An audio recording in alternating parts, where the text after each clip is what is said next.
กับทักทายสบายดีและสวัสดีเด้อพวกผู้ทุกคนเนาะมาพบมาพอกับแม่น้องบีน้องวิวคือเก้าน้องพี่น้องมาพบมาพอกันมื้อนี้อยู่ทาง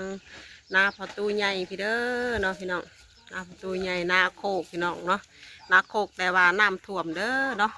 น้ำเพิ่นก็ยังบ่ทันได้บกพี่น้องเลยเพิ่นใส่เขางานหลายพี่น้องทางนี้นะทงนี่นะเขาเขียวเบิดทิพย์ทางหลังแม่น้องวินะพี่น้อง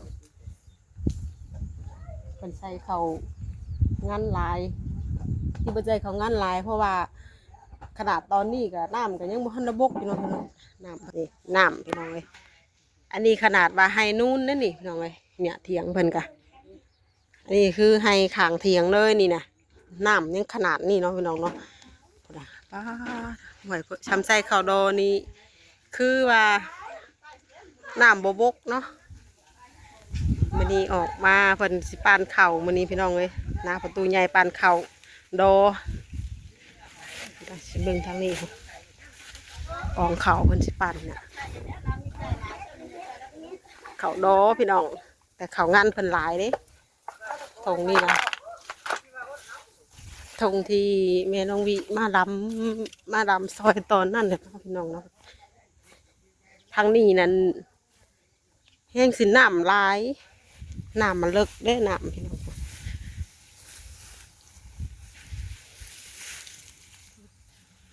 น้ำถ้าว่าอยู่กลางนี่เพียงหนาแข็งคุณได้พี่น้องเลยยำเกี่ยวกับโบวกทางนี้นะพี่น้องยำเกี่ยวกับเเห็ดห่านให้พี่น้องเลยเพื่อสิแล้วแต่ละพรนี่บ้าเถอะโบเมนใส่เรื่องหน่อยนะพี่น้องเพื่อสิได้แต่ละพรเขาต้องเห็ดห่านให้มันวางพรเข่าพรอย่างข้างในสะก่อนอันนี้เข่างั้นนะพี่น้องมันหักอยากเกิดหลอกเล่าหลายเสียเลยแบบสิพี่น้องเลย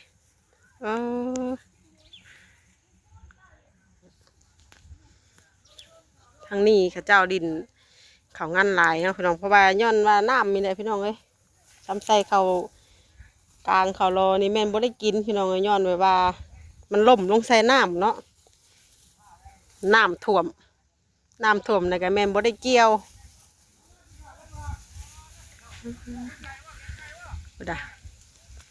ยังบ่ทันได้อันนั้นอยู่เนาะยังบ่ทันได้ยังเป็นน้ำนมอยู่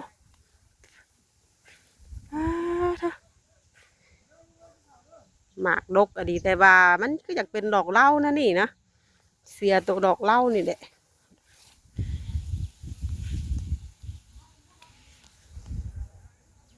บัดเกี่ยวกับเมนองวีกะบางปีก็ได้มาซอยเพิ่นอยู่เนาะพี่น้องเกี่ยวนี่ตั้งแต่แม่น้องวีจำความได้นี่น้ำบกนี่มีอยู่2 ปีพี่น้องเอ้ย10 ปีมีเทื่อนึง10 ปีสิมีเทื่อนึงน้ำบกบัดน้ำบกนี่ป้ากบนะพี่น้องมีแต่กบไงแบบเปิดเอาเลยแต่ว่าเห็นได้นะพี่น้อง10 ปีมีเทื่อนึงที่จะได้เห็นหน้าทงนี่แห้งนะพี่น้องเลยน้ำนี่โอ้ถามว่าเห็ดนาแซงได้บอกอะเนาะมันกับบัดเดือน 3พี่น้องเลยน้ำบกเดือน 3พันน้ำบกเลยมือนี่เครื่องเฮาพี่น้องเลยรถฟอร์ดเลยมือนี่ทันสมัยขนาดเลยรุ่นจัมโบ้พี่น้องเลยมือนี่เครื่องปั่นรุ่นจัมโบ้คนละเครื่องกับน้าแม่น้องวิเนาะพี่น้องแต่เครื่องนี้ก็เป็นเครื่องในบ้านของเขาคือกันนี่ค่ะเครื่องปั่นข้าวนาแคมทางพี่น้องไอ้พวกน่ะรถไถรถอะไรอยู่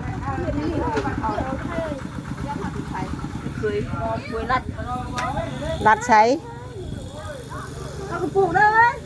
ปลาเติมยายเพิ่นยายปากเปียกเอากระปุกเห็นเขาไล่ข่าวลายได้เนาะเห็นเขาไล่ข่าวลายรถมาเอากระปุกน้ำเขาโอ้ไม่ใหญ่เจ้าไปเกี่ยวบ่เกี่ยวอยู่หาถ้าเห็นแนวกระปุกเพิ่นแบบมันแบบคืองามแบบเป็นน้ำหน้าเพิ่นแบบใจแล้วจ้ะเอาไปลงเบิ้งโอ้เอาไปย่างบัดเห็นข่อยใส่จะไม่เอาอีกเขาจะให้ได้บัดเนาะมาเอาเลยบ่ได้นะบ่ได้บัดแต่ข่อยไปเกี่ยวข้าวหน้าแม่น้องนิ้วยังให้เขาเอากระปุกให้สอบนึงหัวแท้กะเขาว่าเขาอันเดียวกันเราออกจากบ้านนัดหันหนักเฮ็ดได้ซะ ไปหน้านั่นวานเนี่ยไปเกี่ยวข้าวหน้าหมูเห็นหน้าหมูงามแล้วก็สั่งอยากได้ข้าวปุกแบบนี้ก็ว่ามิดแดงกับมิดแดงคือกันอยู่ค่ะของหมูคือคัก อันนี้หน้าเขาเห็นแล้วเขาคิดใจเจ้าอีกด้วย อันเดียวกันได้เลยอันเดียวกัน เดี๋ยวจะเขามีนี่ เดียวกับเวียงจันทน์นี่แหละแล้วก็เอาออกจากตระกูลเดียวกันนี่แหละวนเวียนมาคือเจ้า ป้าบอกกะ11กะ41 11เนาะมันหลาย11หัวกันน้ำบ่ทันแล้วพี่น้าน้อย11อันนี้ก็ว่า11อีกบ่ อันนี้เพิ่นก็ว่า11อีกเจ้าของมันเนี่ย ปลาอ้วนวานนี่บ่มีไม้คอดขี้โดดเหยียบเอาโดยซ้ำนี่นี่บ่ฮอดชั่วโมงยังจักเฮยนี่บ่ ชั่วโมงนึงนั่นเขาบ่อยเลย ชั่วโมงหนึงเขาหลักร้อยโอเคใช่ล่ะอาบิวตี้บาดดีมาดุงกันปานาพอตู้ใหญ่สะดก แต่บ้านยังไม่ถึงมาอยู่นะนี่ได้บัดนี่บ่อยู่ในเรียน เนาะเอาใครสิเอาแบ๊กเฮ้ยอันนี้ตีเอาละบ่นี่น่ะตีแล้วก็สิใช้ปั้นอีกบ่เห็นบ่เรามีเครื่องปั้นใหญ่กันเนาะตีแล้วก็ยังเหลือแต่ก้างก็ยังเอาไว้เข้าเครื่องเราอีกอยู่ เครื่องใหญ่เลย ไอ้เกินไงบ่อีกมาปัญหากำลังมาฮอดเนาะพี่น้องคือรถปั่นกะยังขุดยังห่างอยู่เลือกข้างในแต่เฮ้ยหมู่เพิ่นบ่อ๋อขึ้นแล้วพี่น้องเอ้ยบัดนี้ขึ้นแล้วเมื่อกี้นี่คอนกุ้มรถเมื่อกี้นี่เปิดเครื่องคอนกุ้มแล้วนะลูกเนาะตกใจมันเลยโอ้ยหล่าตกใจมันเลยว่ะเครื่องใหญ่นี่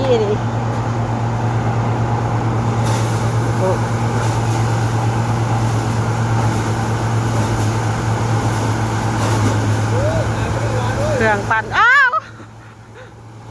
กายป่ะกายห่างแล้ว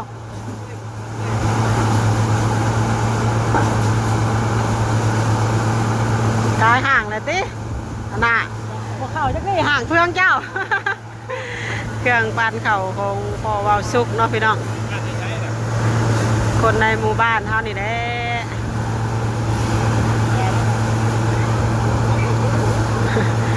เครื่องเขียวคักเต้ย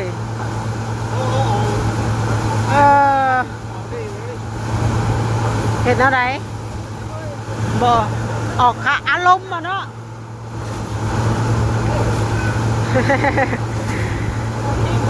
ลมอันนี้แบบมันนั่นมันกานั่นอยู่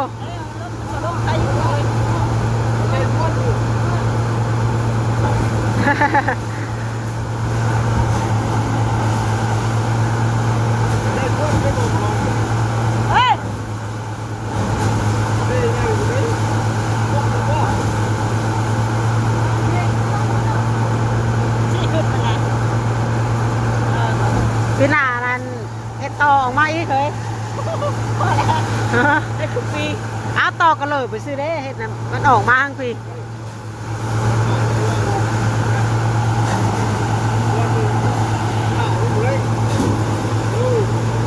ถ้าว่าเขาเก็บทันหยัดไว้นี่ไงว่าแถบสีบ่ทันพุ่นได้น้องน้องมาพุ่นเปลี่ยนกระสอบเข่าน้ำแถบสีบ่ทันพุ่นได้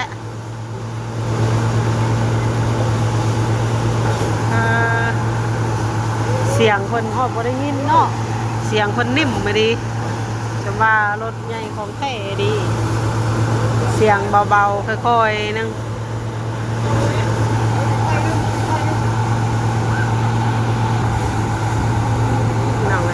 นาทีหนึ่งหางได้2 สอบนึงสอบละนั่นเพื่อแป๊บเดียวนึงนะสอบละ1 นาทีสอบหนึ่งอยู่ไม่ได้หอด1 นาทีสับเนาะแป๊บเดียวยาแล้วคนมันเคยมัดจากวัดทิมเอาให้ได้สะเนาะอยากสบายคือมูมันกายย่างแล้ว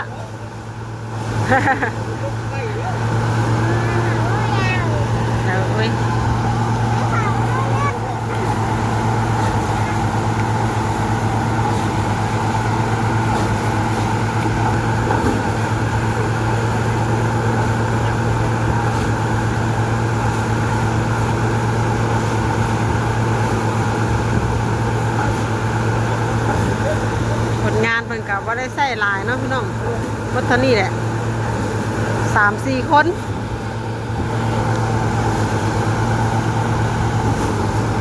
มันหาคนไปน้ำรถปั่นยากพี่น้องไว้ขมือนี่ใครก็เห็ดหน้าใครเห็ดหน้ามันหาคนงานยากอันนี้เจ้าของคนกระซอย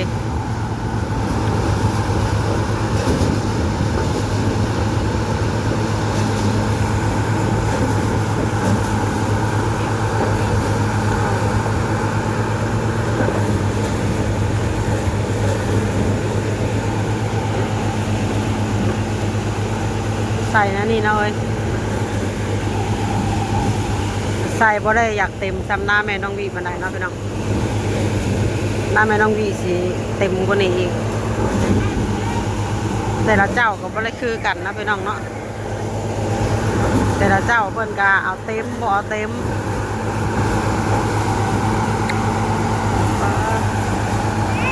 โดยเด้อมาเบิ่งเครื่องปั้นข้าวบ่ถูกบ่เมื่อไรจังเมื่อแล้วบนบ่าเนาะโอ้ยเบิ่งข่าวป้าก่อนว่าป้าได้เท่าไรลูกคนไหนเขารีบเพิ่นน่ะเขารีบพวกออกเซล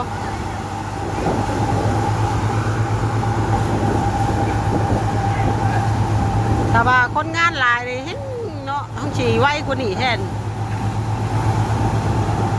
เขารีบเพิ่นออกข้างใช่เลยมันใหญ่เพื่องนี่ ลุงเราเพื่องเราบอกเขาห่างไปน้องไหม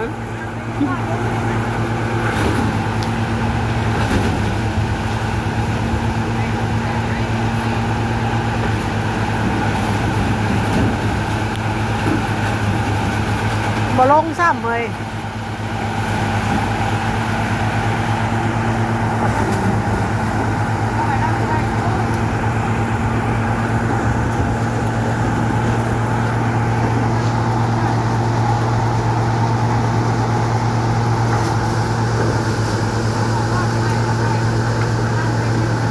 ปั่นข่าวกันเนาะพี่น้องเพื่อสิได้ไอ้100 ศพคนงานจังจะได้30 ศพพี่น้องเลยถ้าว่าไปหลายคนก็ต้องได้หารหลายคนอีกถ้าไปหน่อยคนก็100 ศพกับเจ้าของรถปั่นเพื่อจะให้คนงาน30 กระสอบพี่น้องเลยแล้วก็มาปั่นกันเพื่อจะได้ฮอด100 ศพเนาะพี่น้องถ้าไปหน่อยคนก็ได้หลาย3-4 คนนี่ก็ได้สัก200-300 ศพนี่ก็เนาะพี่น้องจะได้คนละนั่นอยู่ปั่นกันคนละ20 คนละ20 กระสอบ30 ศพละมาไป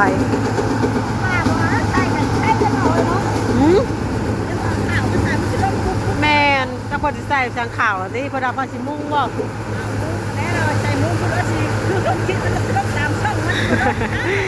โอ้ยเนาะพ่อใหญ่หลวงเลย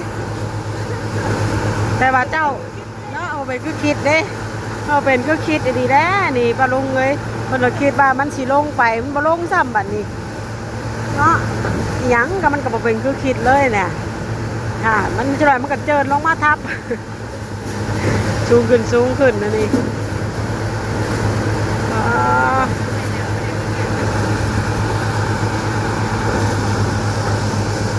ยังไม่ได้จะเตือนได้ปุ๊ดเจ้าของหน้ากับคนซอยได้เปล่าเก็บกว่าทันเจ้าของหน้าต้องซอยร้องเลยซอยกันเครื่องคนใหญ่ไว้ต้องเก็บซอยกันแป๊บเดียวกว่าทันได้เนี่ยไว้ขนาดนี้น้องเลยแม่น้องพี่ไปคนซอยเพิ่นเมื่อกี้นี่กะคนหลายคนเยอะๆก็ยังบ่นั่นบ่ทัน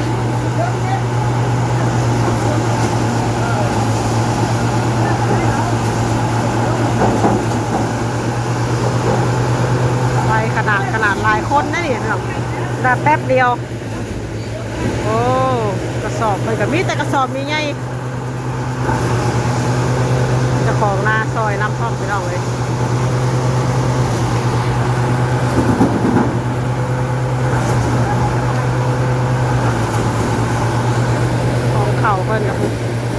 แล้วของเขาอ่ะ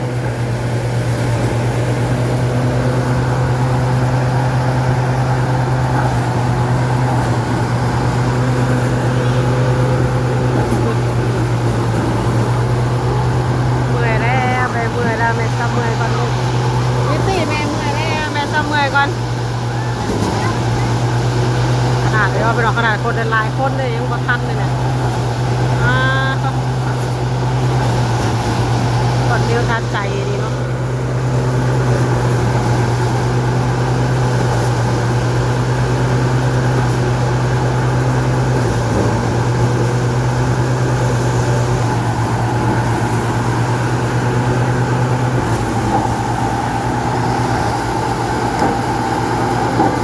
เข่าก็ร่วง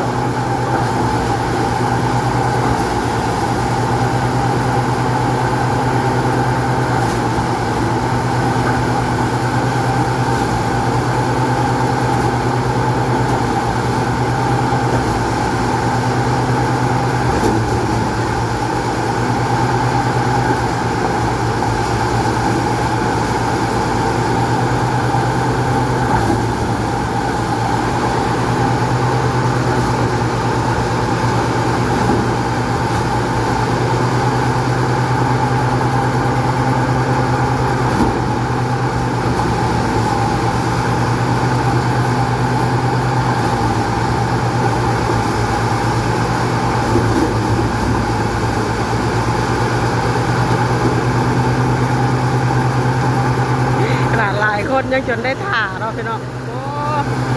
พี่น้องแม่ต้องวิ่งไปซอยเพิ่นดีก่อนพี่น้องเอ้ยเดี๋ยวสไลด์กันจังสรุปกันต้องอยากข่าวเรากล้องไหนเรียกมันโลดนะจับไปดูไอ้มือกล้องจับใหม่ไอ้ลานน้อยจับใหม่พี่น้องเอ้ยจับสิเด้อนี่ชาวไปกดเข่าซอยก่อน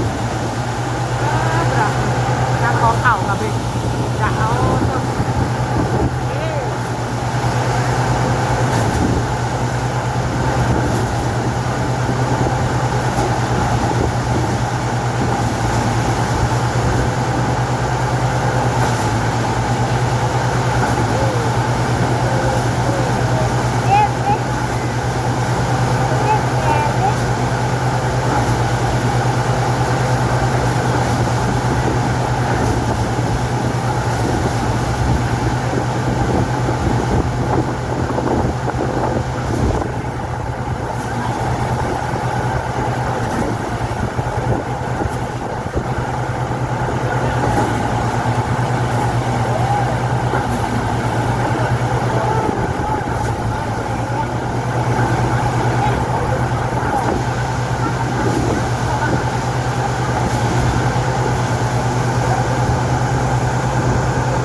ก็เจ็บมือด่ะพี่น้องเอ้ยจับนาทีเดียวจับกล้องกันนาทีเดียวเจ็บมือแล้วมือกล้องกันเลยน้องพี่น้องคนน่ะหลานน้อยเขาจับกล้องนี่น้องก้อยนี่ฮะยัวใครสิเบิร์ดล่ะพี่น้องเลยยามปั่นเนี่ยพออยากให้เบิร์ดไว้เนาะพี่น้องเนาะยามปั่นนี่โอ้รุ่นอยากให้แต่น้ำกองยังลายแล้วถ้าเอาเก็บไว้เด็กกับแป๊บเดียวแล้วพี่น้องเลยแต่ว่าปัญหาคนงานยากเนาะพี่น้องเนาะแม่น้องวีสิไปสมัครนำเลยสบอเนาะพี่น้องทำเก็บเข่าเพราะอะไรอยู่ประจักษ์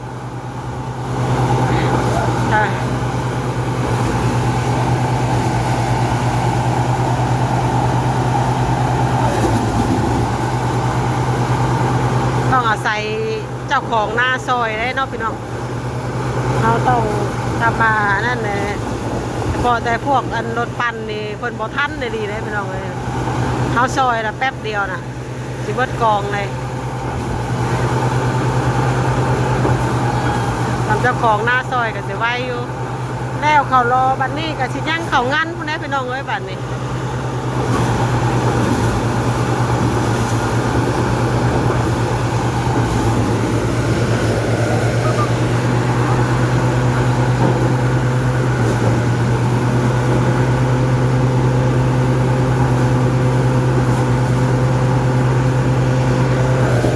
เจ้าของหน้าก็รุ่นแมบไ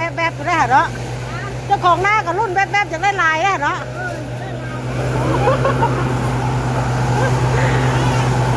คาดวางไว้จักช็อปนี่คาดวางไว้จักช็อปไว้ได้80ตอนแรกฮอด80นี่เอายังมาให้กินโอ้บ่เอาแล้วบ่ไปเอาใหม่แล้วบ่เป็ดกะโอ้เยอะแยะอย่าไปหาเป็ดหัวตูดเด้อฮอน80มันเด้อ80บาทให้เป็ดหัวตูดเด้อเจ้าเด้อเจ้าภาพเด้อกินอยู่นี่บัดมื้อแล้วเอามื้อนี้บ่ไปใส่ได้มื้อนี้80บ่ได้ไปใส่เลยครับเนี่ยกินอยู่นี่แหละหากระทั่งได้เท่าไหร่ล่ะ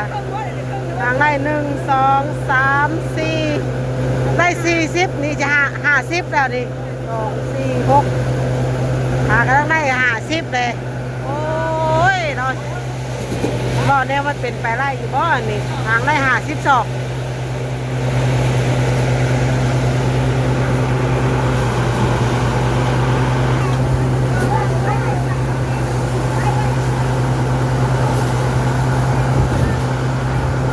เข่างามเลยหมักเข่าหน้าโตมันบริลางเนาะเข่าหมักใส่เนาะเขาได้คนเป็นรับจ้างเจ้าแต่ว่าพามาเอาเกี่ยวกับบ้านนะเจ้าเขาพักคอยเลยปวดจากมาเอาคนท้องว่าสั้นดีโอ้น้องแท็กซี่บ่จ้างเจ้าเด้เจ้าไปเอาเลียนแบบระบางนี้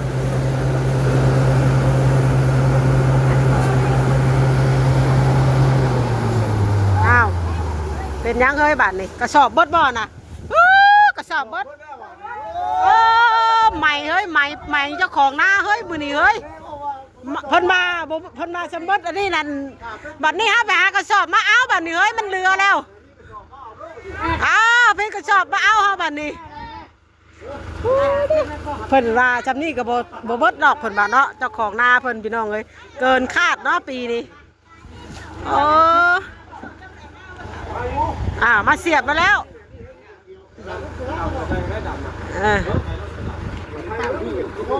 พ่อๆกันนะแล้ว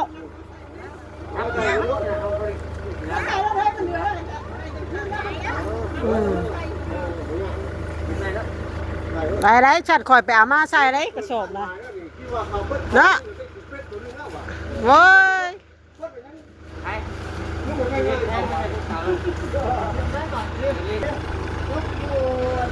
60 70ได้หน่อย80บ่80เป็นหัวตูดเพิ่นว่า80เป็นหัวตูดเพิ่นว่าอันไหนไปถึงจะคนบ่เกินหน้าหมูดีเจ้านั้นแก๊ก40เพิ่นน่ะว่าสมัยหน้าหมูดีแล้วว่าเด็ดใบตะลินใส่ถุงได้หางยังว่ะคุณน่าเจ้าไปหน้าหัวแซ่แล้วที่นอนเข่าข่อยวังนะอันนั้นแล้วต้องยาว40บาทดิคนละโทษมาเมื่อคืนนี่กับมาหลังมาจอดไว้เด้อบอกกับคนว่าจะมาเอางามได้เลยเนาะเข่าเรางามหมากงามได้หนักเนาะ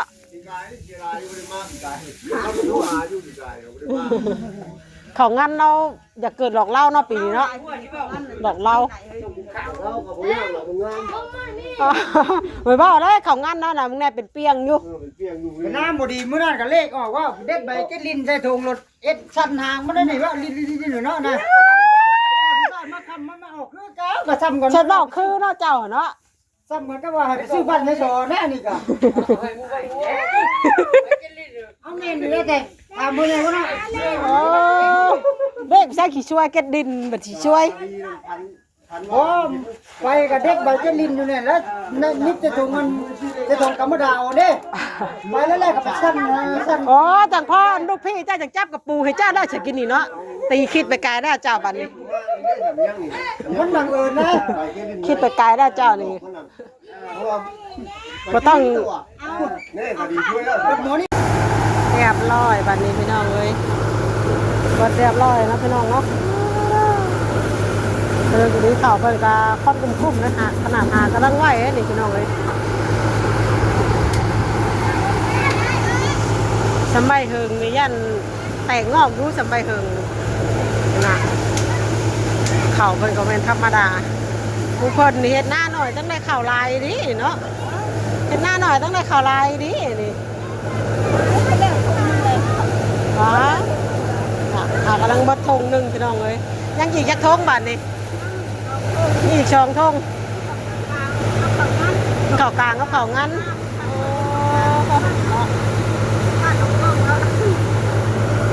นี่ก็ดีเขานับเลยค่าสอบเรืองนี่50เนาะพี่น้องบัดนี้ก็สอบลำนี่ก็คนงานย่อเข่ากับเมื่อยแล้วคนงานย่อเข่ากับหากำลังได้60พี่น้องเลยน่าจะประมาณ70นี่แหละบ่ฮอดบ่เนาะหากำลังได้60สอบพี่น้องเลยโอ้ยบ่ได้กินเป็ดหัวตูดเพิ่นซ้ำเพิ่นบ่ฮอด80บ่ได้กินเป็ดหัวตูดเพิ่นซ้ำว่ะรายการเอ้าแต่ประมาณ70ปลายแล้วเฮ้ยประมาณ70บ่ประมาณ70แล้วอันนี้ก็น่าหากำลังจะ60สิฮอด70แล้วล่ะอีก3-4สอบก็70ก็สิปัดขี้ล้านเนาะพี่น้องเนาะบัดนี้ปัดขี้ล้านไว้ขี้ล้านเลยถอนขี้ล้านแล้วไปขนาดประมาณ1 ชั่วโมงแล้วประมาณ1 ชั่วโมงกว่าๆพี่น้องเลยแต่ละล้านร้อยนี่ประมาณ1 ชั่วโมงนะเนาะพี่น้องล้านละ100สุดยอดไอ้นี่